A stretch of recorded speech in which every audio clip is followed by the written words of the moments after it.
क्या होगा अगर आप एक रात अपने दोस्त के साथ घूमने निकले हो और रास्ते में आपकी बाइक खराब हो जाती है। तभी एक बूढ़ा इंसान आकर आपकी मदद करता है, आपकी जान बचाता है। और अगले दिन जब आप उस इंसान का शुक्रिया अदा करने जाते हो, तब आपको पता चलता है कि वो इंसान 5 साल पहले ही मर चुका था। सुनने में तो ये सिर्फ एक कहानी लगती है, लेकिन जो आप आगे सुनोगे वो आपको अंदर तक हिला देगी। तो चलो वीडियो स्टार्ट करते हैं।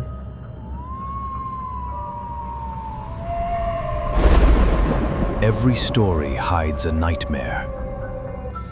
तो आज की जो सच्ची घटना होने वाली है, ये होने वाली है बिहार की, जो कि पिछले साल 2025 में ही हुई थी बिहार के दो दोस्तों के साथ, जिसमें से एक का नाम विशाल था और एक का नाम विवेक था।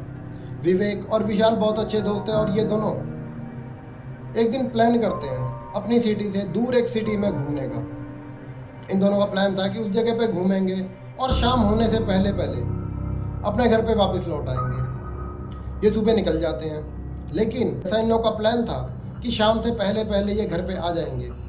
उस प्लान के हिसाब से ये नहीं चलते हैं, जिससे आते समय इन लोगों को रास्ते में काफ़ी देर हो जाती है। लगभग रात के 8-9 बज जाते हैं इन लोगों को वापस आते हुए।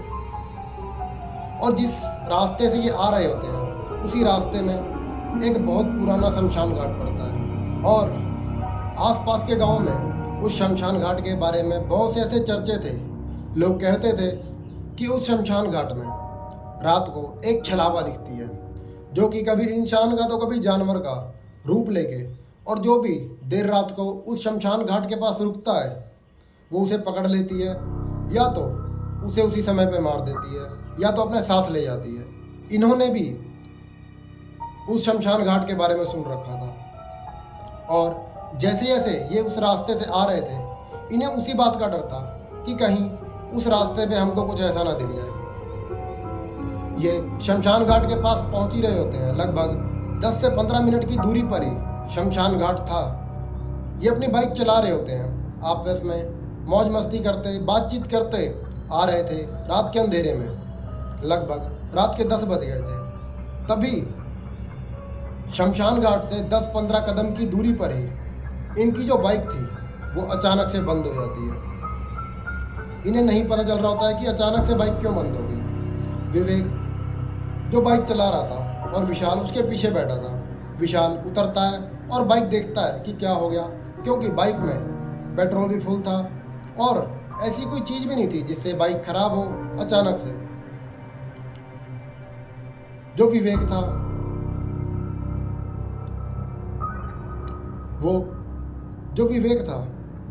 वो बाइक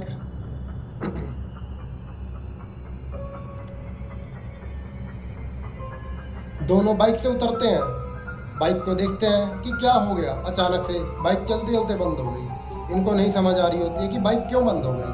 और ये उसी रास्ते पे खड़े थे, उसी शमशान घाट के पास खड़े थे। इन्हें डर भी बहुत लग रहा था और उस जगह पे इतना सन्नाटा था, रात का अंधेरा था। और जब इनकी बाइक बंद हुई, इनको उस जगह से इतनी नेगेटिव वाइब आ रही थी और इनको बहुत ज़्यादा डर लग रहा था। इन्हें समझ नहीं आ रहा था कि क्या करें। विवेक बाइक की 10-15 किक मारता है, बाइक स्टार्ट करने की कोशिश करता है, लेकिन बाइक स्टार्ट होने का नाम ही नहीं ले रही थी। ये दोनों को समझ ही नहीं आ रहा था कि क्या करें। और एक इन लोगों को डर भी बहुत लग रहा था, क्योंकि आगे शमशान घाट था और पीछे दूर दूर तक सड़कें और सुनसान रास्ता। और 2-3 मिनट ही हुए होते हैं, इन्हें उस जगह से बहुत नेगेटिव वाइब आने लग जाती है। इन्हें ऐसा लग रहा होता है कि कोई इन्हें देख रहा है, कोई इन्हें देख रहा है। इन्हें ऐसा फील होता है। तो इतना ज़्यादा डर जाते हैं कि अपने फ़ोन निकालते हैं। ये सोचते हैं कि गांव से किसी को कॉल करके बुला लें, किसी दोस्त को या फिर किसी फैमिली मेम्बर को। और जैसे ही ये दोनों अपना फ़ोन निकालते हैं, ये देखते हैं कि इन दोनों के फ़ोन की नेटवर्क ही नहीं आ रही होती है। अब इनका जो डर था वो पीक लेवल पे पहुंच जाता है। तभी अचानक से इनके पीछे से किसी के चलने की आवाज़ आती है। ये दोनों पीछे पलट कर देखते हैं तो एक बूढ़ा इंसान, जिसकी एज लगभग 50 60 के आसपास होगी। वो इंसान इनके पास आता है। पहले तो ये दोनों सोचते हैं कि अभी दूर दूर तक कोई भी इंसान इनके पीछे नहीं था। अचानक से ये बूढ़ा इंसान इनके पास क्यों आ गया, कब आ गया और ये इतनी पास आ गया, हमने इनको देखा नहीं। जबकि 2 मिनट पहले ही हम पीछे मुड़कर देख रहे थे और 2 मिनट बाद ही ये इंसान अचानक से कैसे इनके पास आ गया। वो इंसान इनके पास आता है, वो बूढ़ा अंकल इनके पास आता है और इनसे पूछता है कि क्या हुआ। विवेक और विशाल बोलते हैं कि पता नहीं, अचानक से बाइक खराब हो गई और हमें समझ भी नहीं आ रहा है कि क्या करें, क्योंकि फ़ोन का नेटवर्क भी नहीं आ रहा है, क्योंकि फ़ोन का इस जगह पे नेटवर्क भी नहीं आ रहा है। और आगे शमशान घाट है और पीछे दूर दूर तक ना कोई घर ना कोई गांव है। वो बूढ़ा इंसान हल्की सी स्माइल देता है और इनको बोलता है कि रुको मैं देखता हूँ। वो बूढ़ा इंसान अपने हाथ बाइक की इंजन के ऊपर रखता है और बोलता है कि अब स्टार्ट करो, हो जाएगा। जो विशाल था और जो विवेक था वो सोचते हैं कि ये क्या बोल रहा है। वो फिर भी उस इंसान के सामने बाइक स्टार्ट करते हैं और हैरानी की बात ये थी कि जैसे ही वो पहली किक मारते हैं वैसे पहली ही किक में बाइक स्टार्ट हो जाती है। और जैसे ही बाइक स्टार्ट होती है वो बूढ़ा इंसान इनको बोलता है कि देखो, यहाँ से जा रहे हो तुम, लेकिन कुछ भी हो जाए तुम पीछे मुड़कर मत देखना। चाहे कोई कितना भी चिल्लाए, कितना भी बुलाए, या तो चाहे मैं भी क्यों ना तुमको पीछे से आवाज़ दूं, लेकिन पीछे पलट कर मत देखना जब तक तुम अपने घर पर ना पहुंच जाओ। ये विवेक और विशाल ये सुनकर हैरान होते हैं, लेकिन वो सोचते हैं कि बाइक स्टार्ट हो गई है तो अब यहाँ से निकलना ही सही होगा। जाते समय जो विशाल था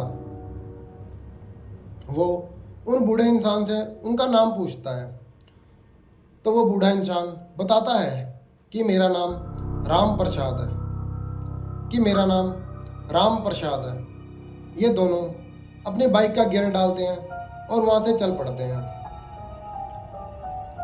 लगभग 5 मिनट की दूरी पर ही ये गए होंगे। इन्हें पीछे से किसी के बुलाने की आवाज़ आती है। जो विशाल था वो पीछे बैठा था और जो विवेक था वो बाइक चला रहा था। विवेक पीछे पलटने ही वाला था, तभी जो विशाल था वो विवेक को रोक देता है। वो बोलता है कि तुझे उस बूढ़े इंसान की बात समझ नहीं आई क्या। वो ऐसा बोल के विवेक को समझा देता है और जो विवेक और जो विशाल थे वो फिर से सीधा देखने लग जाते हैं और सीधे चलने लग जाते हैं। लेकिन तभी ये देखते हैं कि पीछे से जो आवाज़ आई थी वो धीरे धीरे और तेज हो रही है। ऐसा लग रहा है कि कोई इनके साथ साथ भाग रहा है, कोई इनके पीछे भाग रहा है और बुला रहा है। ये दोनों फिर भी उस चीज़ को इग्नोर करते हैं। थोड़ी दूर और ये गए होंगे, वो आवाज़ बदलने लग जाती है, कभी किसी फीमेल की तो कभी किसी मेल की, कभी किसी बच्चे की तो कभी किसी बूढ़े की। इन्हें समझ नहीं आ रही होती कि क्या हो रहा है। ये सीधा चल ही रहे थे, ये सीधा जा ही रहे थे। फिर जो विवेक था वो अपने बाइक के शीशे से पीछे देखने की कोशिश करता है, तो ये देखता है कि पीछे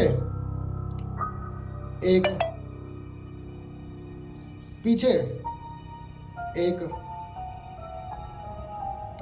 सफ़ेद कपड़े में लड़की भाग रही है, जिसका आधा चेहरा पूरी तरीके से जला हुआ है। उसके बाल उसके मुंह पर यहाँ तक आ रहे थे। ये उसका चेहरा पूरी तरीके से नहीं देख पा रहा था, लेकिन जितना भी दिख रहा था वो सब जला हुआ था। ये चिल्लाकर बाइक और तेज भगाता है। इनका घर कम से कम आधे घंटे की दूरी पर ही और था। ये चिल्लाते हुए ये अपनी बाइक की स्पीड और बढ़ा लेता है। गांव में पहुंचते ही ये पहले अपनी बाइक रोकते हैं, पास के नलके से ये पानी पीते हैं। अगले दिन ये सोचते हैं कि हम अगले दिन जाकर उनके नाम से उन्हें ढूंढेंगे और उन्हें शुक्रिया अदा करेंगे, जो भी उन्होंने हमारी जान बचाई या जो भी उन्होंने हमारी बाइक स्टार्ट की। ये सोच के ये दोनों अपने घर पे चले जाते हैं। अगली सुबह ये दोनों 10-11 बजे के आसपास उसी शमशान घाट के पास वाले गांव में जाते हैं। उस जगह पे जाकर वो वही बूढ़े इंसान का नाम लेकर, राम प्रसाद, उस बूढ़े इंसान का नाम लेकर उसे ढूंढने लग जाते हैं। उसी गांव में इन्हें 2-4 लोग दिखते हैं। विवेक और विशाल उनसे पूछते हैं कि यहाँ पर कोई 50-60 साल का बूढ़ा इंसान रहता है जिसका नाम राम प्रसाद था, जिसका नाम ये था। तो जो 4-5 लोग खड़े थे वो इन दोनों से उनका हुलिया पूछते हैं कि वो इंसान दिखने में कैसा था। विवेक और राहुल उस बूढ़े इंसान का हुलिया बताते हैं। विशाल और विवेक की बात सुन के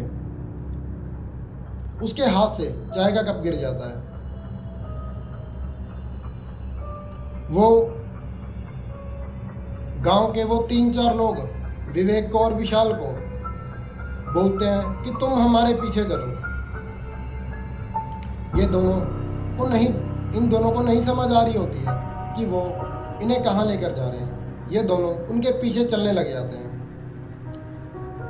और ये गांव के लोग उसी शमशान घाट के पास इन दोनों को लेकर पहुंच जाते हैं।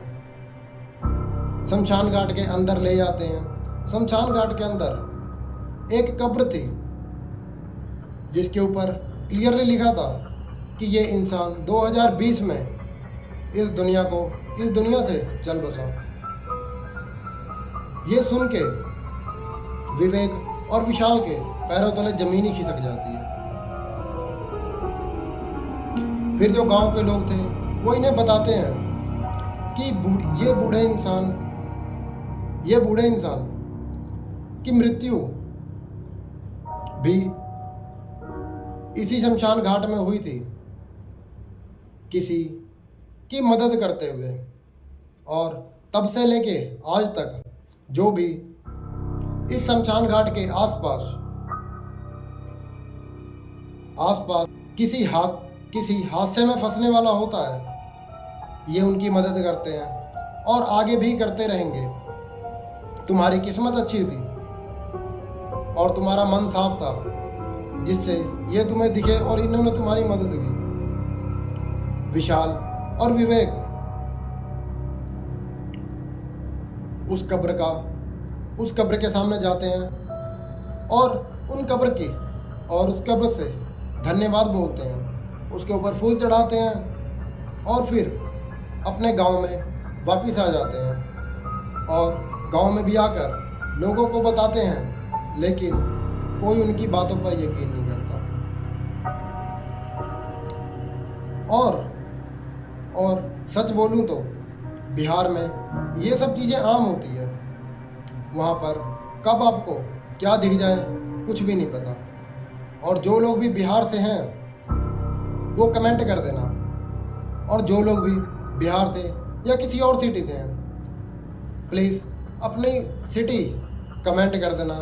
एंड अगर आपको हमारा कंटेंट अच्छा लगता है तो वीडियो को लाइक एंड चैनल को सब्सक्राइब कर देना।